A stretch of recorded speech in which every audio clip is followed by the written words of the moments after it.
ہے. قرآن makes you wise, ٹھیک ہے, اس کا تقاضا یہ سیکھ لیں, قرآن آپ کو حکمت سکھاتا ہے. قرآن میکس یو وائز, ٹھیک ہے. قرآن آپ کو پرنسپل بتا رہا ہے کہ some times even correct information should be hidden, okay, for various purposes. حکمت ہے اس کے پیچھے, رائٹ.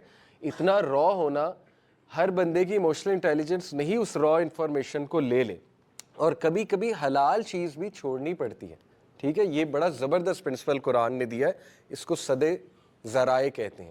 اور یہ ثابت ہو رہا ہے سورہ البقرہ ورس 104 سے کہ اللہ نے صحابہ کو رائنا کہنے سے منع کر دیا, حالانکہ کہنا الاؤڈ ہے.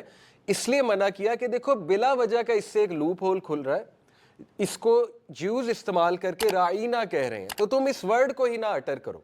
اب دیکھیں آپ اس پرنسپل کو اپنی لائفز میں لگا سکتے ہیں. بلا وجہ وہ بات کرنا جو مسکنسیپشن پھیلا رہی ہے, بلا وجہ. میں آپ کو مثال دیتا ہوں, my body my right, my body my choice.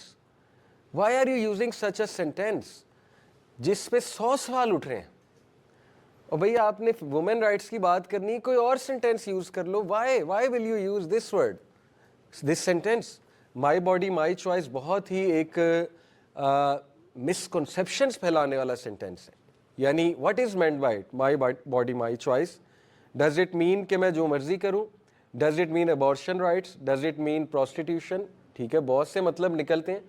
اب انہیں بڑی محنت کرنی پڑی, نہیں اس کا یہ مطلب ہے, اس کا یہ مطلب ہے, ہم وی مین دس, وی مین دیٹ.